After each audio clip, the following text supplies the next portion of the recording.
Mr. Akram, thank you for having us here. Can you Thanks for having me. First of all, what is your company doing exactly? What our company does is we provide engineering service to automotive industry to make safe and secured ECU.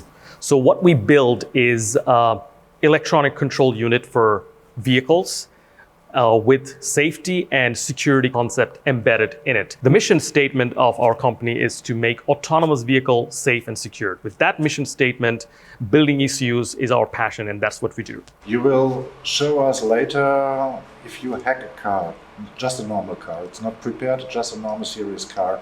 So what will happen? What we're going to show you today is what is possible in the wild. Anybody can inject a malware to the vehicle and take control of the vehicle theoretically. So there's two steps that one has to go through in order to achieve that. First, they have to access the vehicle. So whenever you want to access a vehicle, there are several possibilities. One is physically accessing the vehicle. When you take your vehicle to the garage, they will plug the OBD2 port with their system in order to diagnose what's wrong with your vehicle. And this is where a malware injection is possible. The other is remote. So here it's important to mention that in traditional IT industry, about 80% of the vulnerabilities, attacks that we see have somehow related to social engineering. So one could even social engineer to inject a malware in your vehicle. So that's one, to access the vehicle. The holy grail of car hacking is to get to the CAN bus of the vehicle, which is the actual network of the car where you control everything. Once you access the vehicle, you have to look for exploits, vulnerabilities, backdoors. How can I get to the CAN bus? And once you get to the CAN bus, your job is to understand the CAN messages and reverse engineer, and then you can literally theoretically do everything. So what we're going to show today is a setting similar to, you will have remote access to the vehicle. Imagine that you have injected a malware, and that malware is allowing you to communicate with the vehicle. And in our case, we've simulated the malware using a Raspberry Pi connected to the OBD2 port.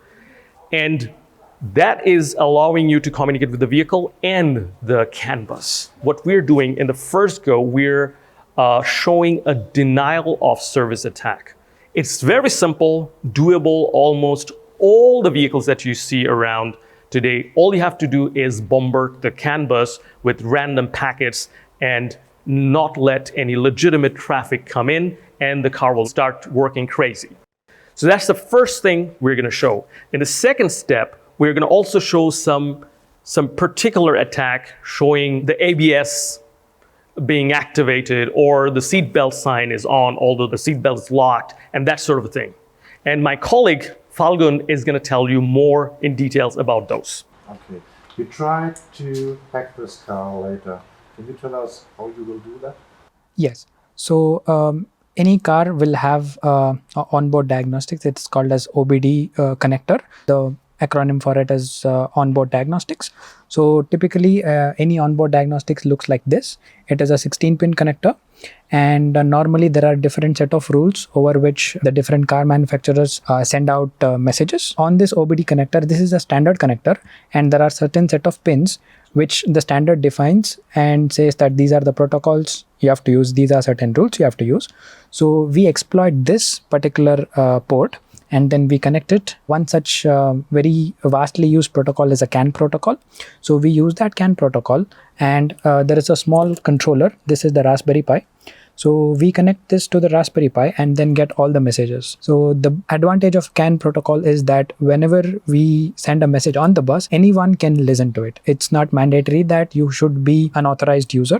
So any network which can support CAN protocol can listen to it. This is the vulnerability we are going to exploit.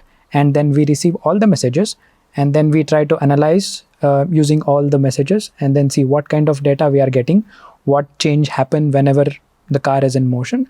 And then once it has been analyzed, we try to reverse engineer it, and then we try to relay the messages so that we can perform the attack.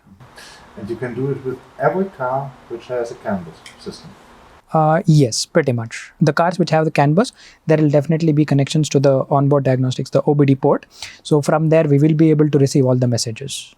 Can you explain our audience what does CAN bus exactly means? Yes, surely. So CAN bus is just a set of rules over which we send data. For example, if you have a controller with which you want to say that you want to turn on wiper, or you want to lock the door or unlock the door. Whenever you lock the door, the controller, it converts that particular data into, and it has to send it to another controller.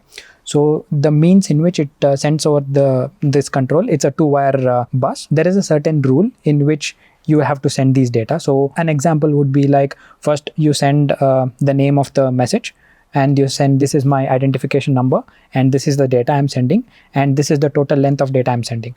This is the basic rules of this particular protocol. So each protocol has certain set of rules. So CAN has this standard rule, and the receiving controller, it will receive this message, and then it will check whether the identification number matches. It will be pre-programmed that these are the identification numbers for which messages has to be received. So it will receive that, it will unpack the data and open the data, and then try to act on the data that is received. Okay. Last question, you will hack the car now. What will happen? What do you think? What will happen to the car? Since this is in a simulated environment, what we are trying to do is we are trying to manipulate the information that is displayed on the dashboard. So whenever the car is in motion, we will enable a script which says that the seat belt is not on and the door is unlocked. Then the car will think that the door is on, and the car will start making noise, thinking that something is wrong in the car. And also in the driving condition, we will change the RPM of the complete car. So we will manipulate the RPM. It shows 0 to the maximum range, and also we can try to switch on the ABS system, the braking control, all these things we'll be able to switch on in the display unit. So these things we'll be able to display now. Okay, thank you very much. Thank you. So we are using open source tool to connect the network, what same network as the Raspberry Pi, what are in. So for that I am using PuTTY, and I am able to connect.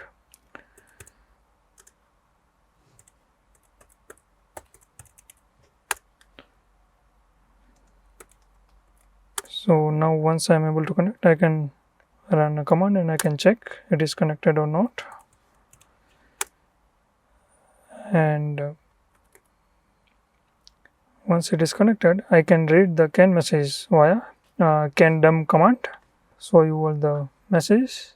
We have to set the baud rate of the CAN, and with that we can start reading the CAN dump. From the CAN dump, we will be able to see all the CAN messages, and we have to analyze all the messages what we are getting. So we have to reverse engineer that part, and based on that we can write the Python script to automate our attack. So one of the demo script what we have written, and we can just run the script, and with that our script will be running on the Raspberry Pi, and yeah, car will show some anomalies while driving. Yeah, that is it. In today's episode, we're going to show you some real action in car hacking. So we will be performing denial of service attack in the CAN bus. The car behind us, where the actual hackers are, they're remotely accessing the car and performing denial of service attack. In a bit, you will see that they're bombarding the CAN bus with random packets, and this car will get crazy. As you can see that our parking brake is not activated. It's showing the parking brake. Our seat belts are fastened in, but it's showing the seat belt sign. It's showing the ABS sign, showing the doors are open, and it's beeping. So this is a very, very nice denial of service attack in the CAN bus. There will be some more attacks which Pravin is going to explain to you. And then we're going to go back to our lab and explain to you the mechanism for these attacks. See you soon. Today we are going to show the car hacking. So as you can see in the dashboard, everything looks fine at the moment. It's green. See, I'm wearing the seat belt. There is also no such indication doors are locked. It shows everything is good. Now I will remove the park brake. Everything is green. So we'll start with today's hacking session, and let's see what happens.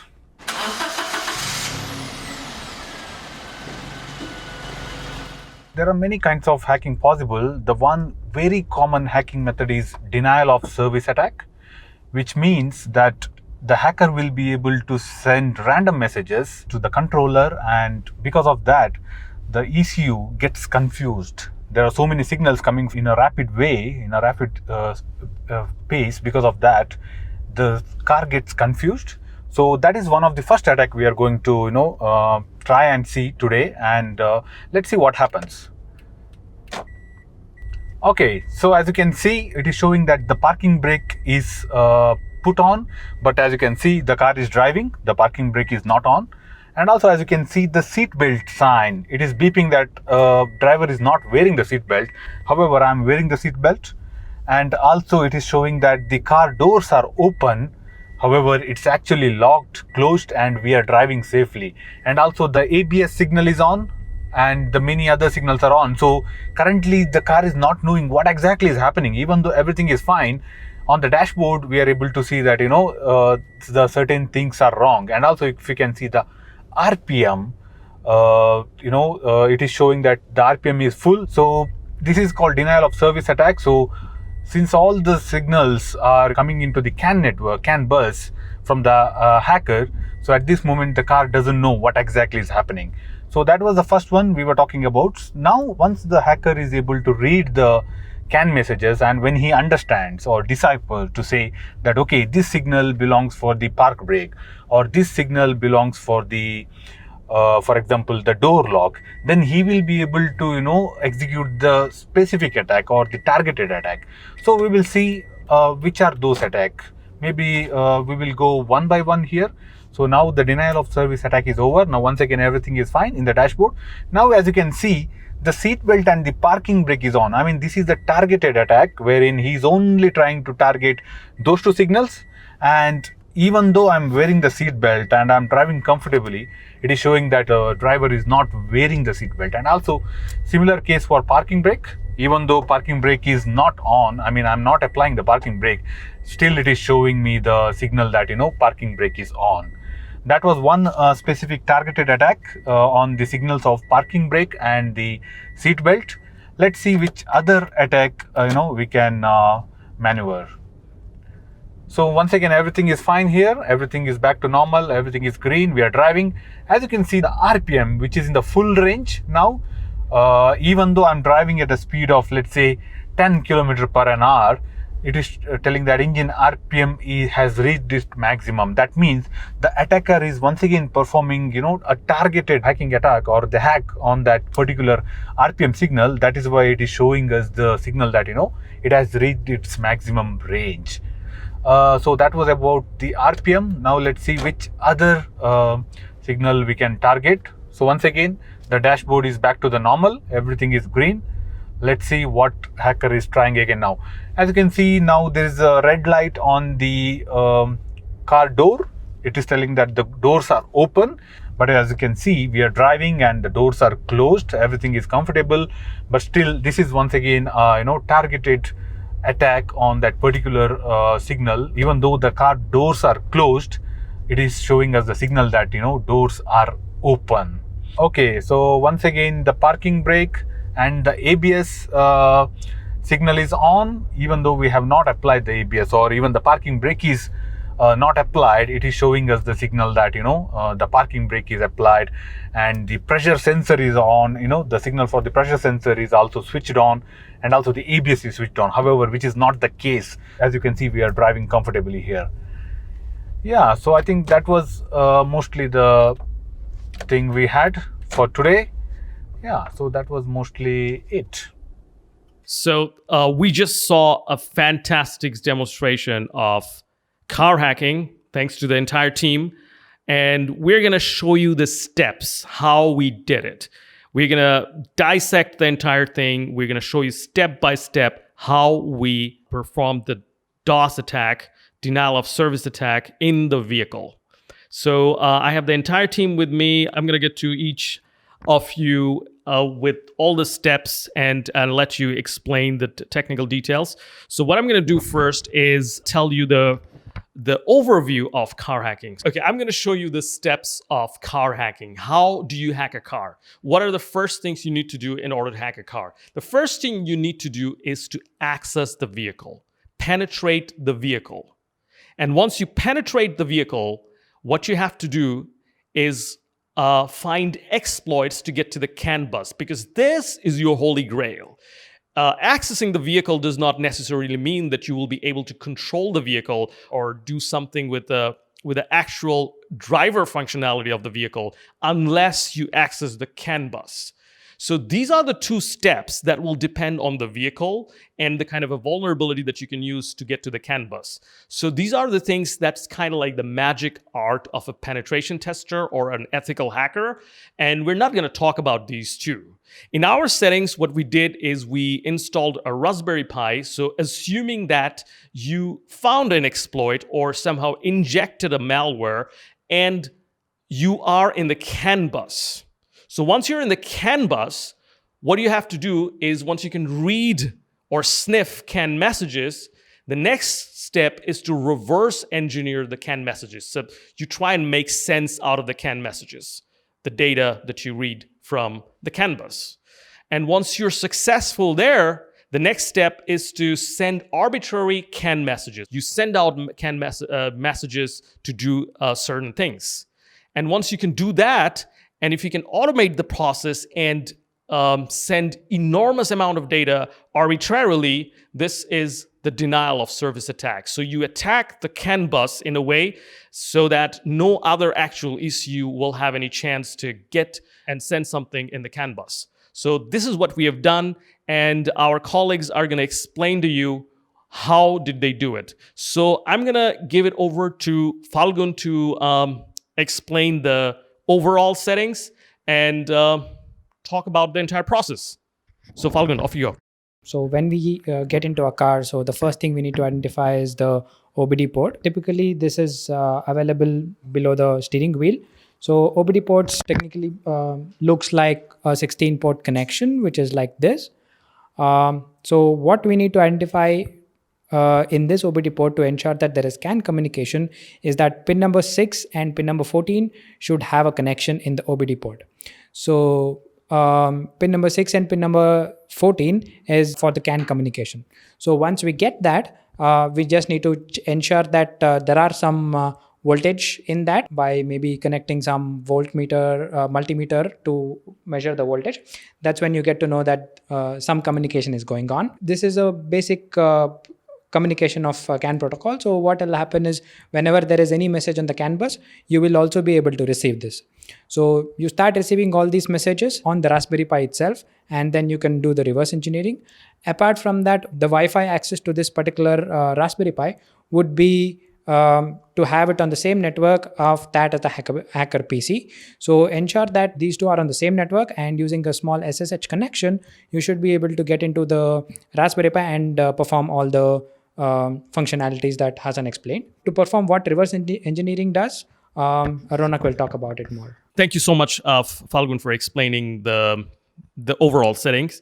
So Ronak, could you please explain to our audience, once you could sniff the CAN messages, how did you reverse engineer? Were they encrypted, or were there any CRC? What were the difficulties you faced, and how did you reverse engineer them? Once we are able to read the CAN message, we see see there are some mechanisms like CRC message counters are implemented or not. So yeah, maybe like if the car is old and when there was no such iron mechanisms was in the industry available, so we see there are no CRC, no other protection mechanisms implemented. Otherwise, we have to get through that part. Once we read the CAN message, then by changing the car functionality, for example, we do some acceleration, or we change the indicators, or we change the headlights, like that. By changing the different parts, we should see the CAN message, what data is changing, and based on that we'll get the idea what part of the message is relevant to what functionality. And based on that understanding, now we can try to create our own dummy CAN message, and that part will be explained by my colleague. Thank you, Ronak. So once you've reverse engineered, that means now you can create legitimate looking CAN messages with the right ID, right format. You can assemble them. Once you assemble them, the task is now to send them out. So our colleague Akshay is going to explain to us, how did you send these messages? What was the mechanism you used? Now we're in a stage where we have all the message IDs, we have the data and the significance of the data, and the work we have to achieve is to try and send out the messages which we have analyzed. So we have used Python, and there are some libraries already available over the net where you can use them to just send out the data. So the hard part is to get the IDs and the significance of the data which are coming as a part of the message. So that we have already got. So I think very easy using the libraries already available in Python. So we just analyze using taking a CAN dump, see the periodicity, what periodicity the messages are coming, and how the data is changing, read the pattern, and then I think it's pretty easy to send out the messages using Python. Thank you, Akshay. So what I have understood, this was more manual reverse engineering. So you do not have an automated or AI helping you. It was manual. You took some help from the Python library, but you manually looked at the payload and kind of like made sense out of it. All right. So once you've done that, we're at step 6, which is how to flood the CAN bus with such packets and perform the so-called denial of service attack. So Raghavendra is going to explain to us how did we do it. So we have used the available Python libraries to automate this process. So what we've done is, so by this stage, we already knew the CAN messages and what CAN frames, what we have to be sent to each different functionalities. So we have built the CAN messages, and we started sending the CAN frames over the bus with the frequency greater than the actual frequency of those messages. What we wanted to send will take over the bus and will be over the bus for longer duration, and it will be treated as the valid signal by the ECU. That's how we have achieved the denial of service. And also this automation was used in the reverse engineering as well, where we are using the scripts to send the random inputs in order to identify the actual signal values which we wanted while performing this DOS. In these two places, we have used the Python automation. Fantastic. Thank you, Raghavendra. So this kind of rounded up the denial of service attack in the actual vehicle that we have performed and shown today. If you have questions, comments, if you have liked it, please feel free to smash the like button, write comments in the comment section below, subscribe to the channel, and we'll be giving you much more of such videos. Thanks for watching.